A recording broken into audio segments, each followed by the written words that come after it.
Okay, class 12th हम जीव और समष्टि वाले चैप्टर में अजैविक कारक पढ़ रहे थे।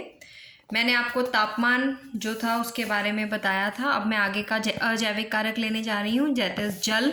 अब हम सबको पता है कि हमारा जो जीवन है वो एक्चुअली में जल में स्टार्ट हुआ है, और जल के बिना जो लाइफ है वो पॉसिबल ही नहीं है ना। जल के बिना लाइफ पॉसिबल ही नहीं है। तो जो मरुस्थलीय इलाके हैं, जो रेगिस्तान, जहाँ पर जल की मात्रा बहुत कम पाई जाती है, वहाँ पर भी लाइफ मिलती है, क्योंकि वहाँ के जो जीव हैं उन्होंने अपने आप को अडेप्टेड कर लिया है ऐसे वातावरण के प्रति कि जहाँ पर वो कम पानी में भी रह सकते हैं। ठीक है, और ऐसी अडेप्टेशंस उन्होंने अपने अंदर डाल ली कि उन्हें पानी तो चाहिए पर वो कम पानी में अपने जीवन निर्वाह कर सकते हैं। इसी तरह से अगर हम वेजिटेशन की बात करें, पादपों की बात करें, उनकी प्रोडक्टिविटी और किस तरह का पादप किस इलाके में मिलेगा वो डिपेंड करता है कि कैसा वहाँ पर वहाँ की पानी की उपलब्धता कितनी है। ठीक है, अब जैसे कि कैक्टस के पौधे जो हैं वो जनरली हमारे पास कहाँ मिलेंगे, जहाँ पर पानी की उपलब्धता कम होगी। तो पादपों की उत्पादकता और उनका वितरण भी हमारा जल के द्वारा ही डिसाइड होता है। इसमें आप एग्जाम्पल जो है ब्रायोफाइट्स का और टेरिडोफाइट्स का भी ले सकते हो। अब जहाँ पर पानी अधिक होगा वहीं पर ब्रायोफाइट्स ग्रो करते हैं। ब्रायोफाइट्स को हम प्लांट किंगडम का एम्फीबियन बोलते हैं, उभयचर बोलते हैं, क्योंकि ब्रायोफाइट जो हैं वो पानी के पास वाले इलाकों में ही पाए जाएंगे या फिर उन रॉक्स के ऊपर जहाँ लगातार पानी बहता रहता है, क्योंकि इन्हें अपने निषेचन के लिए, रिप्रोडक्शन के लिए किसकी आवश्यकता होती है? जल की आवश्यकता होती है, राइट। इनका जो रिप्रोडक्शन है वो जल में ही पॉसिबल होता है, और तभी ब्रायोफाइट्स आगे बढ़ सकते हैं। इनका जो लैंगिक जनन है वो जल में ही संभव है। तो किस प्रकार के पौधे कहाँ पाए जाएंगे, कैसे वातावरण में, वो भी पानी की उपलब्धता पर ही निर्भर करता है, राइट। अब आते हैं कि पानी, अब जैसे जल में रहने वाले जीव हैं, हम कहें कि जो महासागरों में, झीलों में और नदियों में रहने वाले जीव हैं, तो उनको तो कोई समस्या ही नहीं आती होगी। अब उनकी समस्याएं क्या होती हैं? उनकी समस्या होती है कि किस प्रकार के जल में वो रह रहे हैं। क्या वो जल लवणीय है या वो अलवणीय जल है? क्योंकि जो लवणीय जल वाला प्राणी है वो अलवणीय जल में नहीं रह सकता, और अलवणीय जल वाला जो प्राणी है वो लवणीय जल में नहीं रह सकता। ठीक है, अब इसमें क्या कारण बनता है इसका ना रहने का?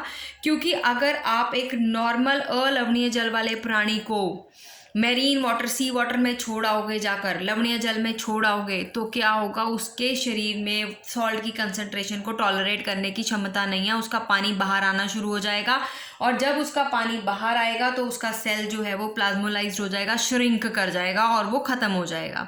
और इसका उल्टा कर लो, अगर आप मैरीन वाटर में रहने वाले, समुद्र में रहने वाले जीव को एक नॉर्मल नदी में डाल दोगे जो लवणीय नहीं है, तो क्या होगा? नदियों का पानी अलवणीय होता है, तो क्या होगा? उसके अंदर सॉल्ट कंसंट्रेशन ज़्यादा है, पानी ज़्यादा चला जाएगा और वो फट जाएगा, बर्स्ट हो जाएगा। ठीक है, तो क्या जाएगा? बर्स्ट हो जाएगा। अब कहना कि हमारे पास वाटर कि रासायनिक संगठन क्या है, उसकी केमिकल नेचर क्या है, यानी उसका पीएच कितना है, उसमें लवण कितने हैं, उसके आधार पर भी हम देखेंगे कि वहाँ की जो रहने वाले प्राणी हैं वो कैसे हैं। ठीक है, अब जैसे हमने यूरीथर्मल और स्टेनोथर्मल पढ़े थे, वैसे ही हमारे पास होते हैं यूरीहेलाइन और स्टेनोहेलाइन, यानी कि जो जीव जो है लवणता की को अच्छे से टॉलरेट कर सकते हैं, वाइड रेंज ऑफ सॉल्ट्स को टॉलरेट कर सकते हैं, वो यूरीहेलाइन होते हैं, और जो नैरो रेंज को टॉलरेट करेंगे वो स्टेनोहेलाइन जीव कहलाते हैं। ठीक है, अब हमारे पास ये तो हो गया हमारे पास कि जो जल है वो किस तरह से अफेक्ट करेगा हमारे जैविक कारकों को। हमने पहले पढ़ा था लास्ट वीडियो में ताप के रिगार्डिंग, अब हमने पढ़ा जल के रिगार्डिंग कि जल जो है वो डिसाइड करता है कि वहाँ का लिविंग ऑर्गेनिज्म, जल क्या है? एक अजैविक कारक है, और ये अजैविक कारक जो है वो डिसाइड करेगा, क्या डिसाइड करेगा? कि वहाँ की वेजिटेशन कैसी होगी, वहाँ पर रहने वाले जीव कैसे होंगे। अब हमारे पास नेक्स्ट अजैविक कारक जो आता है वो है प्रकाश। अब जो प्रकाश है ये तो बहुत बहुत ज़रूरी है। क्यों? क्योंकि हमारे पौधे प्रकाश संश्लेषण की क्रिया करते हैं और ये क्रिया केवल और केवल प्रकाश में ही संभव हो सकती है, लाइट की उपस्थिति में। अगर लाइट होगी तो प्रकाश संश्लेषण की क्रिया होती है और प्रकाश संश्लेषण की क्रिया से ही ये सूर्य की ऊर्जा को केमिकल एनर्जी में परिवर्तित करके फूड बनाते हैं और हम इन स्वपोषी पौधों को खाते हैं, इन पर निर्भर करते हैं, या इन्हें शाकाहारी खाते हैं और फिर शाकाहारियों को मांसाहारी। यानी कि एक फूड चेन जो चलती है, उस फूड चेन का जो बेसिक स्रोत है फर्स्ट वो पौधे हैं। और ये पौधों को क्या चाहिए? प्रकाश चाहिए। तो लाइट जो है कहीं पे भी सर्वाइव करने के लिए बहुत आवश्यक है। पर अब जैसे मैंने आपको बताया कि हमारे पास जो जल था, जल जरूरी है, पर मरुस्थलीय इलाकों में भी लाइफ पाई जाती है कम जल के साथ। इसी तरह से हमारे जो घने फॉरेस्ट होते हैं जहाँ पे बड़े बड़े ट्रीज लगे रहते हैं, उन ट्रीज के नीचे छोटी छोटी शाख और झाड़ियाँ जो हैं वो हल्के प्रकाश में भी ग्रो करने के लिए अपने आप को ढाल लेती हैं। जैसे कि मरुस्थल इलाके के पौधों ने अपने आप को कम पानी में ढाल लिया, इसी तरह से घने फॉरेस्ट में छोटी छोटी शाख और झाड़ियाँ बड़े ट्रीज की छाया में जो ग्रो करती हैं वो कम, हालांकि उन्हें प्रकाश तो चाहिए पर वो अपने आप को, क्योंकि उन्हें पता है उन्हें पूरी ज़िंदगी ज़्यादा प्रकाश मिलने वाला नहीं है, राइट, तो वो अपने आप के अंदर ऐसी अडेप्टेशन ले आती हैं कि वो कम प्रकाश में भी सरवाइव कर सकें। अब जो प्रकाश का जो फैक्टर है वो बहुत सी चीज़ों को कंट्रोल करता है, जिसमें एक इम्पॉर्टेंट चीज़ आती है दीप्ति कालिक यानी कि फोटो पीरियड, राइट। ये फोटो पीरियड आप लोगों ने 11वीं क्लास में पढ़ा है कि कितनी मिनिमम लाइट रिक्वायर्ड होती है फ्लावरिंग के लिए। यानी हमारे जो पौधों पर फ्लावर्स आते हैं वो काफ़ी हद तक किस पे डिपेंड करते हैं? फोटो पीरियड के ऊपर। इसके आधार पर हमने 11वीं में पढ़े थे शॉर्ट डे प्लांट होते हैं, लॉन्ग डे प्लांट्स होते हैं, राइट, और एक क्रिटिकल फोटो पीरियड या क्रिटिकल डे लेंथ होती है। मान लीजिए एक पौधे की क्रिटिकल डे लेंथ जो है वो 8 घंटे है और वो पौधा शॉर्ट डे प्लांट है, यानी कि उसको 8 घंटे से कम लाइट मिलेगी तब भी उसमें फ्लावरिंग हो जाएगी। अगर वो लॉन्ग डे प्लांट है तो 8 घंटे से ऊपर की लाइट उसे देनी पड़ेगी, अदरवाइज उसमें फ्लावरिंग नहीं होगी अगर उसे कम की लाइट भी दोगे। तो फोटो पीरियड्स, राइट, तो ये जो है मतलब अमाउंट ऑफ लाइट डिसाइड करेगी कि किसी भी प्लांट के ऊपर कब फ्लावरिंग होनी है। ये आप लोगों ने 11वीं क्लास में भी पढ़ा है।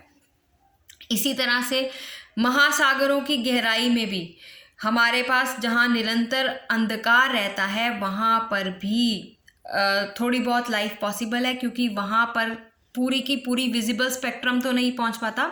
लाइट की कुछ रेज, कुछ वेवलेंथ जो है जो डीप पेनिट्रेट कर सकती हैं वो वहाँ पर पहुँच पाती हैं और वहाँ पर लाइफ पॉसिबल हो पाती है। ठीक है, ये था लाइट का फैक्टर जो जीवन को एक्चुअली में डिसाइड करता है और हमारे डाइवर्सिटी को कि कहाँ पर किस प्रकार के पौधे होंगे उसको डिसाइड करता है, या किस प्रकार के जीव पाए जाएंगे, नॉट ओनली प्लांट्स, किस प्रकार के जीव पाए जाएंगे वो डिसाइड करेगा लाइट। और एक और factor, fourth factor, that is मृदा, सॉइल, वो डिसाइड करेगी वहाँ की वेजिटेशन को, राइट। अब मृदा में हम देखेंगे कि मृदा के कणों का साइज़ कितना है, उसमें वाटर होल्डिंग कैपेसिटी कितनी है कि कितना पानी वो एब्जॉर्ब कर सकती है, होल्ड कर सकती है, राइट। और उसके आधार पर हम मृदा को बांटते हैं ना कि ये मृदा जो है लोमी सॉइल है, ये रेतीली मिट्टी है, सैंडी सॉइल है, ये चिकनी मिट्टी है, और उसी के आधार पर हमारे जो वहाँ की वेजिटेशन है वो डिसाइड होती है कि वो वेजिटेशन हमारी पैडी क्रॉप, राइस के लिए, चावलों को ग्रो करने के लिए सही है या कॉटन प्लांट को ग्रो करने के लिए ज़्यादा परफेक्ट है। तो टाइप ऑफ सॉइल है ना, सॉइल के जो कण हैं उनका साइज़, ये और वो उसमें वाटर होल्डिंग कैपेसिटी, ये सब डिसाइड करेंगे कि वहाँ की वनस्पति कैसी होगी, राइट। तो हमने देखा कि हमारे पास सारे ये जितने भी अजैविक फैक्टर्स हैं वो हमारे जैविक फैक्टरों को किस तरह से प्रभाव डालते हैं, कि जैविक फैक्टरों पर किस तरह से प्रभाव डालते हैं और किस तरह से उनके साथ अनुक्रिया करते हैं, और हमारे जितना भी लाइफ का वितरण है वो किस तरह से इसके ऊपर, इन फैक्टर्स के ऊपर डिपेंड करता है। ठीक है, अब हम नेक्स्ट पढ़ेंगे अजीवीय कारकों के प्रति अनुक्रिया, यानी कि हम जो हैं इन अजैविक कारकों के प्रति क्या रिएक्शन देते हैं। हमें पता है ये जो अजैविक कारक हैं वो कभी ना कभी परिवर्तित हो सकते हैं। ठीक है, इनमें चेंज आना लाजमी है, और जब ये चेंज आएगा तो आता भी रहता है, कभी तो हमारे पास ठंड हो जाती है, कभी जो है गर्मी हो जाती है, राइट। टेम्परेचर वेरिएशन तो हमारी अर्थ पे हैं, और अगर हम अपने नॉर्थ साइड पे देखें, इंडिया की बात करें, तो इंडिया में हमारे इधर नॉर्थ वाली साइड पे टेम्परेचर एक्सट्रीम में गर्मी भी हो जाती है और एक्सट्रीम में ठंड भी हो जाती है। तो अब हम ये पूछते हैं कि इस तरह के आवासों में रहने वाले जीव दबाव वाली परिस्थितियों का कैसे सामना करते हैं, ऐसी एक्सट्रीम कंडीशंस को कैसे टॉलरेट करते हैं, क्योंकि हम लोगों ने अपने अंदर एक होम्योस्टैटिक कंडीशन, इंटरनल एनवायरनमेंट हमने अपना डेवलप किया हुआ, उस इंटरनल एनवायरनमेंट को हम मेंटेन रखते हैं, समस्थैतिकता बनाए रखते हैं, ताकि हमारे अंदर की जितनी भी बायोकेमिकल या फिजियोलॉजिकल रिएक्शंस हैं वो प्रॉपरली चलती रहें, और साथ के साथ हमारा जो ऑस्मोटिक कंसंट्रेशन है वो भी जो है सही रहे।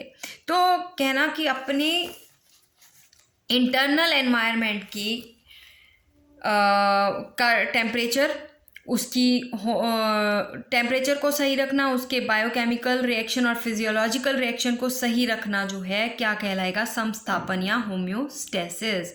ठीक है, तो तब आदर्शतः जीव को अपने आंतरिक पर्यावरण, इंटरनल एनवायरनमेंट, समस्थापन या होम्योस्टेसिस कहे जाने वाला प्रक्रम की स्थिरता बनाए रखने का प्रयास करना चाहिए। हमें इंटरनल एनवायरनमेंट को बनाए रखने का प्रयास करना चाहिए, भले ही परिवर्ती बाह्य पर्यावरणीय परिस्थितियां उसके समस्थापन को बिगाड़ना चाहें। यानी बाहर का वातावरण जितना मर्जी उसके प्रतिकूल हो, फिर भी हमें अपनी इंटरनल अपने एनवायरनमेंट को जो है एक स्टेबल स्टेट में रखना बहुत ज़रूरी है, राइट। अब इसको हम स्टेबल स्टेट पे कैसे रखते हैं, इसको मैं आगे नेक्स्ट वीडियो में लेती हूँ।